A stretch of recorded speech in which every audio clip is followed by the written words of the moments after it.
So ito, para mas lumawak yung ating kaalaman tungkol sa kolesterol, tungkol sa cardiovascular diseases. Kasi madami takot sa kolesterol, di ba? Madaming iniinom na gamot para sa kolesterol. Alam nyo, yung mga statin, yung gamot na ginagamit, ang side effect po niyan tumataas yung sugar. Kaya normally, yung mga nagte-take ngayon ng yung mga atorvastatin, yan, later on nagkaka-diabetes din sila dahil side effect po ng gamot. Pero pag-usapan natin ng mas malalim yung cardiovascular diseases. Ang laging binabantayan nga yung bad cholesterol daw, yung LDL. Yan, maiintindihan natin ano yung role ng lipoprotein. 'Di ba? Yung LDL, low density lipoprotein. So maintindihan nyo ano yung conventional understanding pagdating sa cholesterol kasi laging iniisip masama yung cholesterol, 'di ba? Ang isa kong laging tinatanong, 'di ba, merong term na atherosclerosis. Pag sinabing cardiovascular diseases, yan, sakit siya sa blood vessels, sa ating puso, sa ating katawan. Merong tinatawag na atherosclerosis, yung yan, hardening and narrowing ng arteries. Pwedeng ma-block yung daloy ng dugo. Pag na-block siya, nagiging dahilan ng heart attack and stroke. Ang tanong ko lagi, bakit sa arteries lang siya bumabara? Alam nyo, napakahaba po ng ating ugat. Thousands kilometers ang haba. Mapapansin nyo, nagbabara lang siya sa may utak, nagbabara siya sa may puso, sa arteries lang. Meron tayong veins, meron tayong capillaries, yung dugo na dumadaloy, pareho lang yon. Ang kaibahan lang, yung sa arteries, meron siyang oxygen. Pero same lang yung dugo. Bakit sa arteries lang siya bumabara? Kaya ang term natin, atherosclerosis. Wala tayong term na venous sclerosis. Diba? Puro sa arteries. So, bakit ganon sa cardiovascular diseases? Ito yung conventional thinking. Ang dahilan, cholesterol. Pag mataas yung cholesterol, masisira yung ating mga blood vessels, kaya iinuman ng gamot. Tapos, minasama yung LDL, yung bad cholesterol daw, kasi yan yung pumapasok sa ating artery wall, nadideposit, kaya nagkakaroon ng pagbabara. Sabi, wala daw purpose yung pag-deposit na yon ng LDL. Pero, ang bagong concept, ang dapat na maintindihan, bakit nagkakaroon nga ng pagbabara? Yan ang dahilan, long-term vitamin deficiency. Yun yung nagiging dahilan kung bakit nagkakaroon ng problema. Bakit uh, bumabara sa ating mga ugat. So sa conventional medicine, ang dahilan ng cardiovascular diseases ay yung mataas na level ng cholesterol na nagsisirculate sa ating dugo na nakakasira sa ating mga blood vessel. Yung mga fat transporting molecules like LDL, pumapasok siya sa artery wall na dideposit at yun yung nagiging dahilan ng problema. So ganito po yan. Paano nadidevelop yung atherosclerosis? Illustration ng ating ugat. So nagkakaroon ng fats talaga doon sa endothelium. Pwede po siyang kumapal. Yung pagkapal na yan ay pwedeng may mahiwalay doon sa number 3. May mahiwalay, mag-rupture siya. Tapos yung plaque na yan pwedeng bumara sa utak, pwedeng bumara doon sa ating sa may puso. So yan po yung sa atherosclerosis. Mamaya maintindihan natin bakit yan nangyayari at ano yung pwede nating gawin. So yung pag nag-rupture siya, pwedeng bumara sa ugat. Yan, pwede ring mag-cause ng thrombosis na tinatawag. So nagkakaroon ng blood clotting. Na yung clot na yon, yun din pwede pong makaapekto sa ating utak. Yan, ganyan po yung nangyayari. So ito po yung mechanism, yung ating mga ugat merong tinatawag na endothelial cells or endothelium. Dapat madulas po 'yan, hindi kakapit diyan yung cholesterol. So lahat po ng ating mga ugat, pare-pareho po 'yan, merong endothelial cells.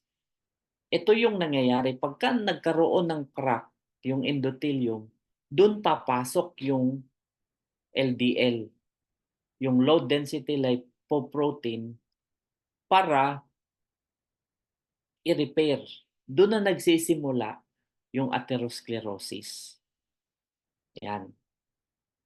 So, ito yung sinasabi nila na logic, kailangan kontrolin yung LDL, kaya mapapansin niyo ang daming gamot na lumabas to control. Pero dun sa pag-repair ng endothelium ng LDL, madaming mga naa-attract, yung monocytes or white blood cells na puwedeng maging dahilan din para magkaroon ng mas madaming cholesterol deposits. 'Yan, ganyan po yung nangyayari. So, 'pag pumasok na yung mga white blood cells, yung monocytes, magta-transform siya into macrophages, inaabsorb naman niya yung LDL molecules, nagiging foam cells sila, nagiging taba, nag-o-overeat hanggang sa puputok siya. 'Pag pumutok na siya, yun na, yung delikado. Puwedeng maging thrombus, puwedeng bumara sa utak, puwedeng bumara sa puso.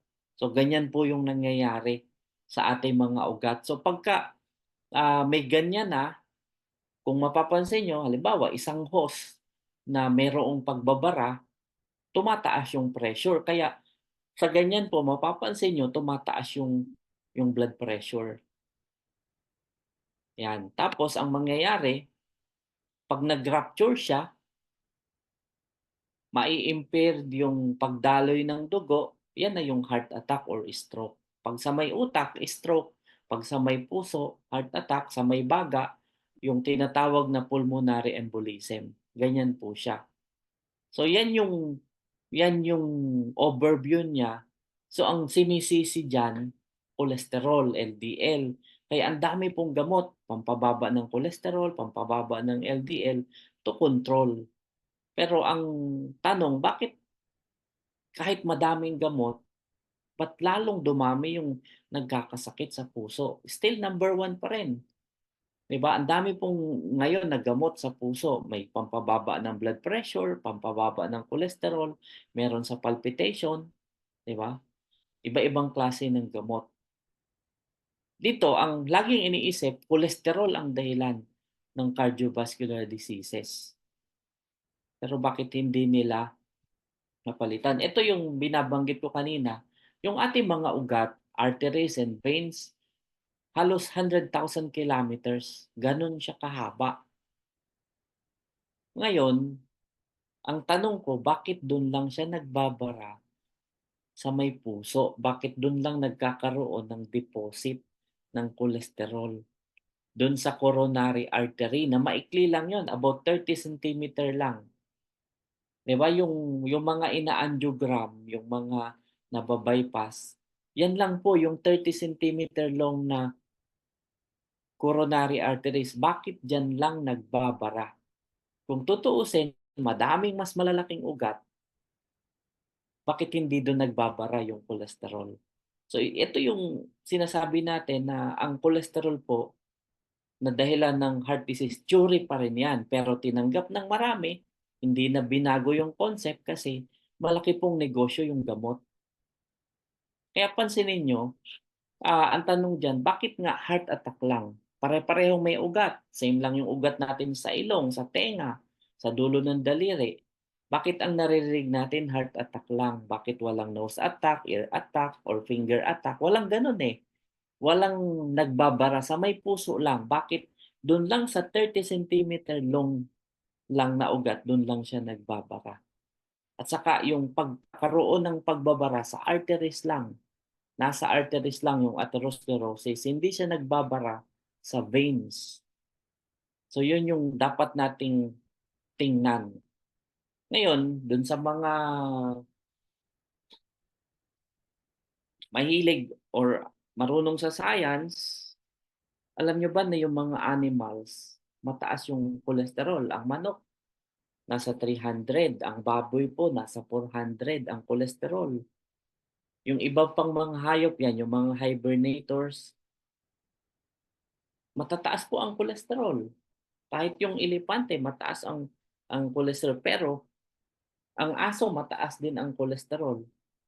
Pero piling-pili, madalang sa kanila yung inaatake sa puso kahit na mataas yung cholesterol. Kasi kung totoong cholesterol ang dahilan ng heart disease, yung mga animals wala na, lahat sila. Sabi nga, extinct na dahil pwede silang atakihin sa puso. Pero wala pong nangyayari na gano'n. Dahil nga, kahit mataas yung cholesterol, meron pong kakaiba sa kanila. Alam nyo, um, yung negosyo ng cholesterol, ayan, 30 billion market sa pagpapababa ng cholesterol. Pero nagdugtong-dugtong kasi pagka ininuman yung gamot sa cholesterol, later on, masisira din yung kidney. So may another negosyo na lumabas, yung dialysis center. Kaya mapapansin nyo ngayon, ang dialysis center, ang napakarami. Another multi-billion market po yan. Kahit dito sa Pilipinas, um, ang daming ang daming dialysis center. Ito, nakadikit po siya dito. So bakit hindi tinuturo yung talagang dahilan ng pagkakasakit? Kasi sa akin, negosyo po yan eh. Bakit kung ikaw halimbawa, ang negosyo mo, nagtitinda ka ng banana cue, dun sa mga suki mo, alam, kaya madami kang suki. Pag nagluto ka, madaming asukal. Di ba? Maganda yung saging. Eh biglang nagmahal yung asukal, binawasan mo ng asukal yung luto, 'di ba? Madaming mga suki minsan nawawala, naghahanap ng iba. Kaya merong iba talagang tinitiis yung mga chain. So kung alam mong makakaapekto sa negosyo, hindi mo siya gagalawin. It's either bawasan mo yung dami para same pa rin yung quality ng ilalabas ng product. So ganun po yung negosyo sa cholesterol. Hindi nila ituturo ano yung talagang dahilan kasi malaki pong negosyo. Yung mga kilalang pamilya, mga mayayaman, sila yung nasa likod ng mga kumpanya na nagbebenta ng gamot sa cholesterol. Ganyan po kalaking market yan. So merong scientific and economic reasons kung bakit ah, ayaw nilang ituro yung totoong dahilan ng cardiovascular diseases. So yan po yung paniniwala ng madami. Ngayon, ito yon na-explain ko kanina yung ating mga ugat, yung endothelium, nagkakaroon ng problema. Bakit pumupunta yung LDL? Kasi sa akin po, there's no such thing as good and bad cholesterol. Yung LDL, HDL, magka-complement po sila. Magkatulong yung trabaho nila. Pagka nagkaroon ng nutrient deficiency, nagkakaroon ng problema yung ating endothelial wall, yung artery wall natin. So pagka nagkulang ka sa nutrients, dun papasok yung lipoprotein, yung LDL. So ang purpose niya, kaya nandun yung LDL, is to repair yung injury. Kasi kung hindi niya i-repair, pwedeng pumutok yung ugat, magbi-bleeding, pwedeng ikamatay. Yung sobrang cholesterol, binabalik sa atay to reprocess, yun yung HDL, yung nagbabalik. Kaya ang nasabi na good, yung nagbabalik, yung sobrang LDL, kukunin ng HDL, ibabalik sa atay. Kaya ito yung mapapansin nyo, kahit payat ka, hindi po siya garantiya na normal yung cholesterol. Merong payat sobrang taas ng cholesterol, merong mataba na mababa naman yung cholesterol. Kasi kahit hindi po kayo kumain ng mamantika, ng matataba, gagawa ng cholesterol ang ating katawan. Kaya sa akin sa diet wala pong bawal, eh. 'Pag may gusto kayo, gusto ng lechon, huwag niyong isipin na mataas ang cholesterol. Kasi may balancing system po. 'Pag hindi ka kumain, kailangan ng katawan, gagawa po ang atay ng cholesterol to repair yung ating blood vessels. So ang dahilan ng cardiovascular diseases, hindi po yung cholesterol, kundi nutrient deficiency, pangunahin mga vitamins and minerals na kailangan para mapatibay yung ating mga ugat, para hindi tumaas yung blood vessel, yung ating blood pressure, para hindi masira yung ating blood vessels. Yung LDL, nasabihan na bad cholesterol, nakakatulong pa nga to repair yung problema sa ugat. Yung HDL, katulong, yung sobrang LDL, ibabalik sa atay to reprocess. Ganun po yung mechanism niya. So may mga study po yan at napatunayan sa mga study na yung atherosclerosis is an early form of SCARB. Ang SCARB po ay deficiency ng vitamin C. So yung LDL, yung lipoprotein, it's a repair molecules na nagpa-function as surrogate for vitamin C. So ganun po siya kaimportante. Ibig sabihin, yung pag-repair po kasi ng ating mga ugat, ang kailangan po dun ay collagen.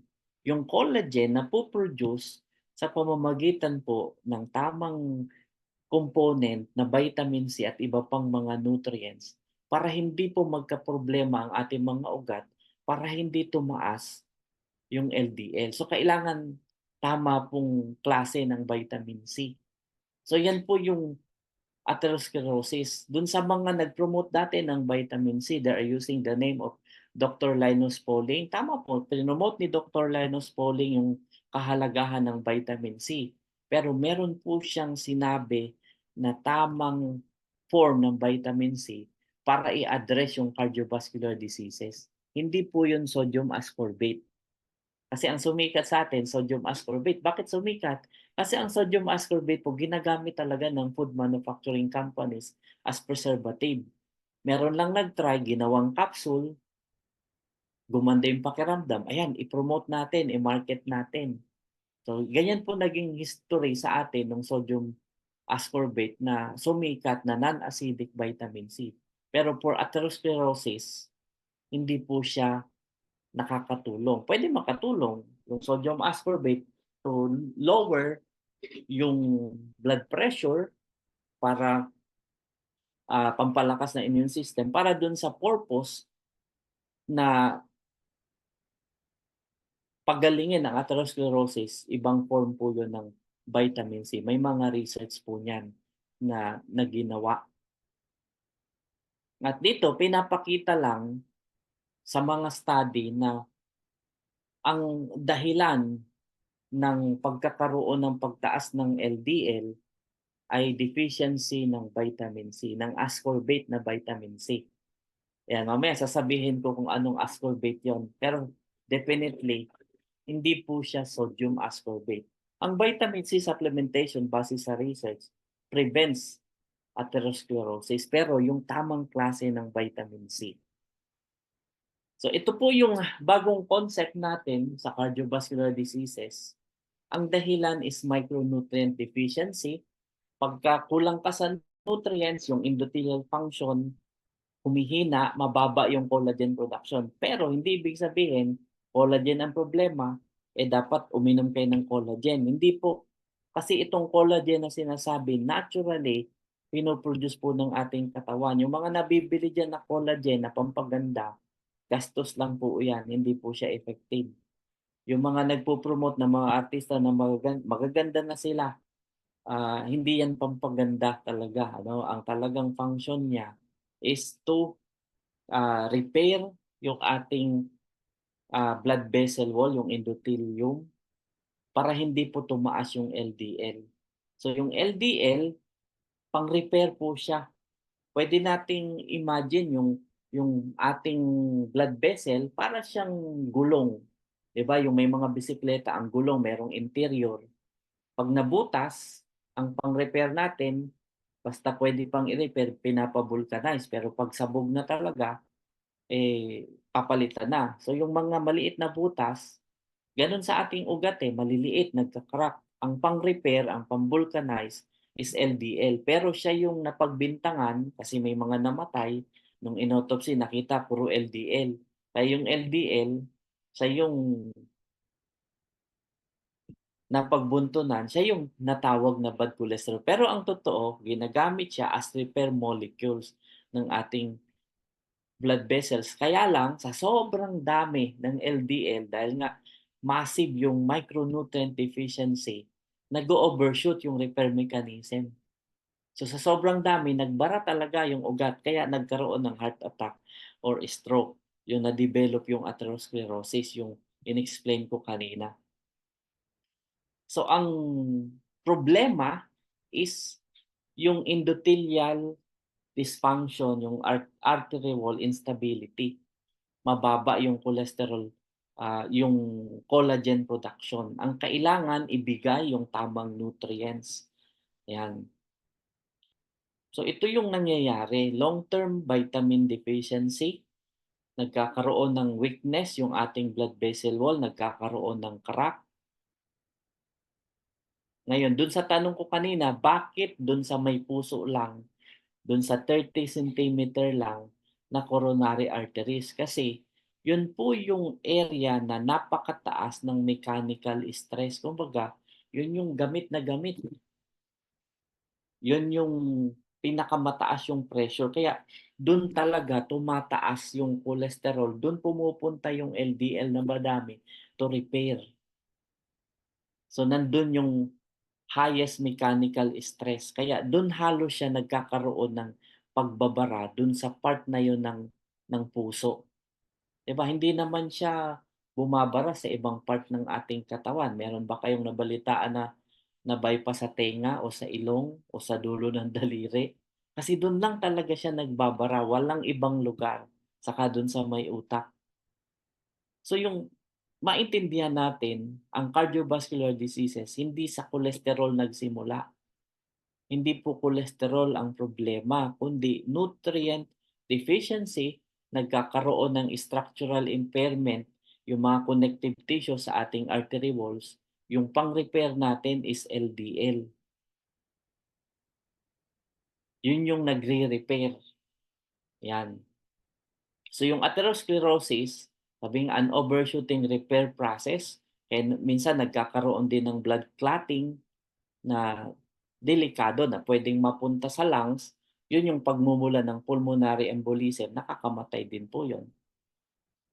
So maintindihan natin ang atherosclerosis, hindi po siya yung dahilan, kundi result siya ng biological regulatory process na nagpoprotekta sa ating blood vessel against blood loss. Yung LDL repair mechanism po yan. Kaya 'pag napabayaan, nagbabara sa coronary arteries, it may result in heart attack. So yan po yung reason niyan. So para mas maintindihan natin yung lipoprotein, ang dugo natin ay tubig, 'di ba? 80%, almost 80% is water. Ito cholesterol, taba, hindi po nagmi-mix yung taba at tubig. So kailangan ng cholesterol ng sasakyan para makasama siya sa pagdaloy sa ating ugat kasi hindi magmi-mix yung oil and waters. Kaya dun, ang lipoprotein, ang function niya is transport ng cholesterol sa ating katawan. So may protein dun dumidikit yung cholesterol, yan po yung lipoprotein na tinatawag. Kaya ang protein po kailangan din ng ating katawan, pampalakas ng ating immune system, kailangan din sa repair mechanism ng ating mga ugat. Kasi nga, carrier siya ng cholesterol para makadalo yung cholesterol sa ating ugat.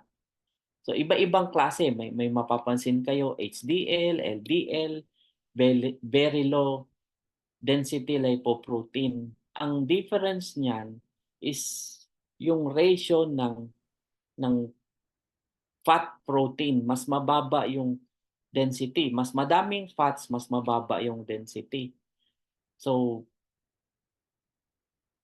yung HDL at LDL, ang difference lang yung fat density. Pero pareho po silang cholesterol, triglyceride, ganyan po siya. So yung very low density lipoprotein, hindi masyado siyang ah, madami yung protein, more on fats siya, ito yung mas delikado. Yung HDL, yan, yung difference niya in terms of triglycerides and protein. So ganyan po yan. Kaya natawag na, tinawag nila na bad cholesterol, pero ang totoo nakakatulong siya sa pag-repair ng ating mga blood vessels. So ang lipoprotein, meron siyang yan, biological adhesive tape para i-repair yung mga damage sa ating blood vessel wall, para ma-maintain yung equilibrium, para hindi po tumaas yung ating ah, blood pressure and cholesterol.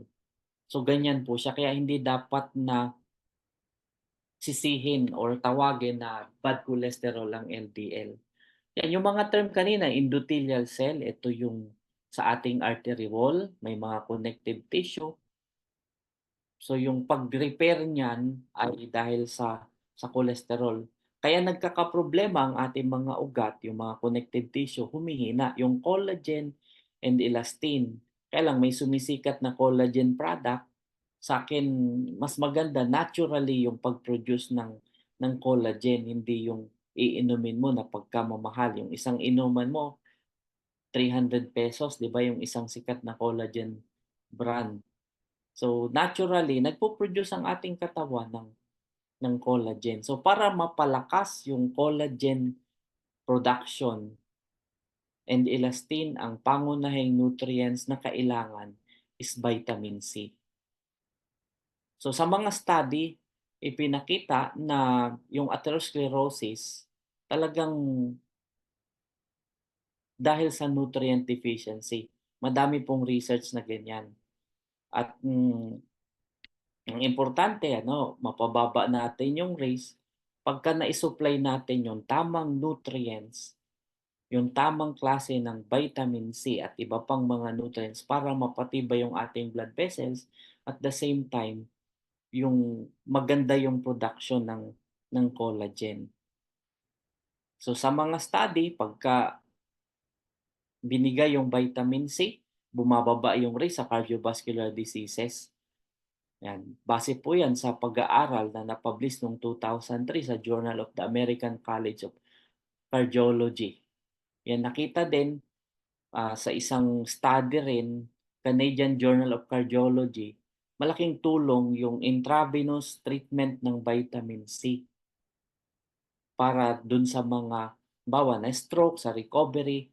Yan. Isa po ito sa ginagawa ko sa clinic, yung intravenous vitamin C. Kaya kung gusto niyo pasyalan ako sa clinic, pwede po. So may mga combination na nutrients para ma-improve yung endothelium. Ayan, may vitamin A na binabanggit dyan. Sa marami pong pag-aaral, it's vitamin C, vitamin E, lysine, proline, beta-carotene, green tea extract, CoQ10. Yun po yung mga nutrients na kailangan to prevent cardiovascular diseases, to reverse yung pagkakaroon ng mga bara sa ating ugat. Ayan. So pagka binigay natin yung tamang klase ng vitamin C at iba pang mga nutrients, mapiprevent natin yung micronutrient deficiency na siyang nagiging dahilan kung bakit tumataas yung cholesterol. So mapipigilan natin yung cardiovascular diseases. Yan. Pagka nandun yung vitamin C, napo-produce yung collagen molecules, stable yung ating blood vessel sa buong katawan, hindi tayo ma-high blood, hindi po tataas yung cholesterol. Ngayon, bakit may mga yung mga hayop hindi po inaatake sa puso? Kasi ang atay po nila nagpo-produce ng vitamin C. Sa mga animal, sa katawan nila may vitamin C, so yung collagen production napakataas. Yung artery walls ay protected and stable kasi nga merong vitamin C na internal. Sa tao po, wala tayong gano'n. Hindi nagpo-produce ang ating katawan ng vitamin C kaya kailangan regular silang iniinom para yung production ng collagen ay tuloy-tuloy para maingatan natin yung stability ng ating arteries para hindi po magkaroon ng pagbabara sa ating mga ugat.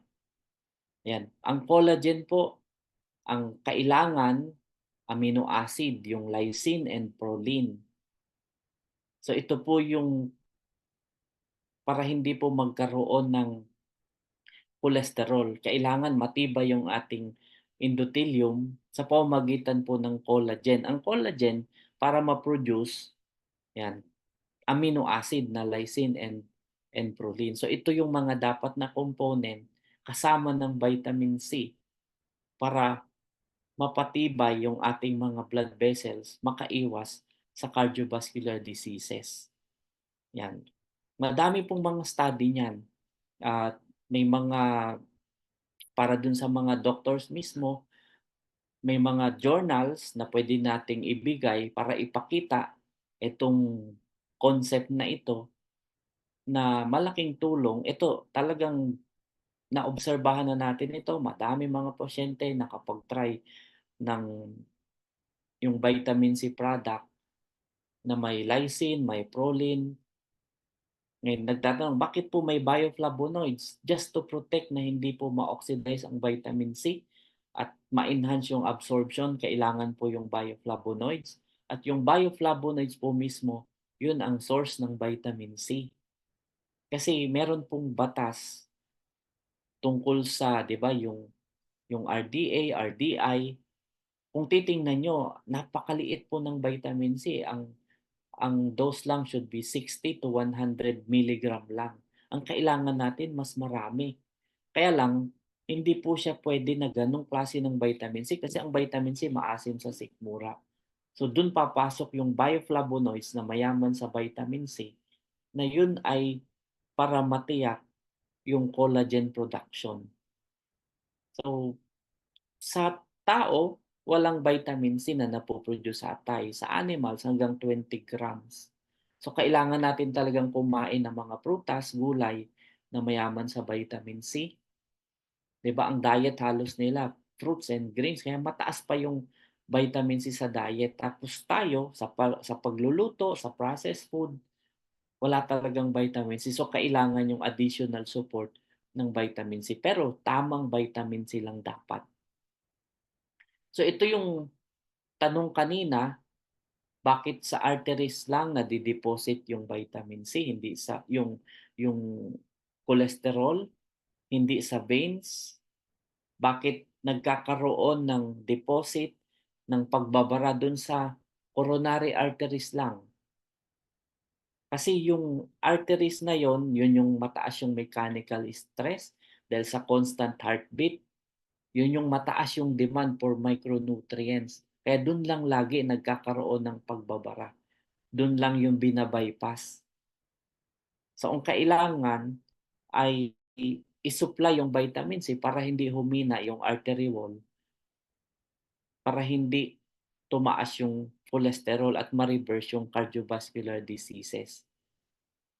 Yan. Ang reason, ito yung isang puzzle, bakit yung mga animals hindi nagkakaroon ng heart attack kasi nagpo-produce ng vitamin C ang kanilang liver. Ngayon may tanong, bakit sa guinea pig, sa rabbit, kung mapapansin nyo, yung mga experiment sa medicine, di ba? Bakit sa guinea pigs, sa daga, sa rabbit? Kasi ang dugo nila, ang atay nila, halos kapareho ng sa tao na hindi nagpo-produce ng vitamin C. Kaya yun yung nagiging model, nagiging subject sa trial ng mga gamot. Kasi sila yung mga hayop na hindi nagpo-produce ang kanilang atay ng vitamin C. Hindi po dahil sa maliit sila or madaling alagaan, pero ang major reason, kapareho natin sila, yung mga guinea pigs, hindi nagpo-produce ng vitamin C yung kanilang atay. So, yan po yung kabuuan, yung dahilan ng heart disease para sa akin is just nutrient deficiency, vitamin C, lysine, proline, beta-carotene, green tea, vitamin E, CoQ10 para ma-reverse natin yung cardiovascular diseases. And to address that para hindi kayo mahirapan, soon lalabas yung sa Go Beyond yung tamang combination ng vitamin C, yung tamang nutrients na kailangan. At ito, more than 10 years din nating formula, subok na subok natin, malaking tulong. At ito yung aabangan po ninyo. Ayan. Um, Unahin lang natin yung Essential D, tas later on, lalabas po iyang uh, Cardio-C complex. Ito po yung Essential C ko, magiging Cardio-C complex. Kung makikita nyo, yan, yung mga ingredients niya, may bioflavonoids complex, may magnesium, may potassium, may lysine and zinc na yun yung kailangan. So it's a form of vitamin C na specifically formulated for cardiovascular diseases na number one ngayon na dahilan ng kamatayan, yung cardiovascular diseases. So ito subok na subok ko din po, ang bilis po pampababa ng blood pressure, yung pakiramdam maganda, yung pagtulog na i-improve, may lysine and zinc para dun sa may mga allergy. At the same time, nagko-complement siya dun sa Essential D sa pagpapababa ng blood sugar. Ayan, naabangan nyo po ito. Ayan. Any question po?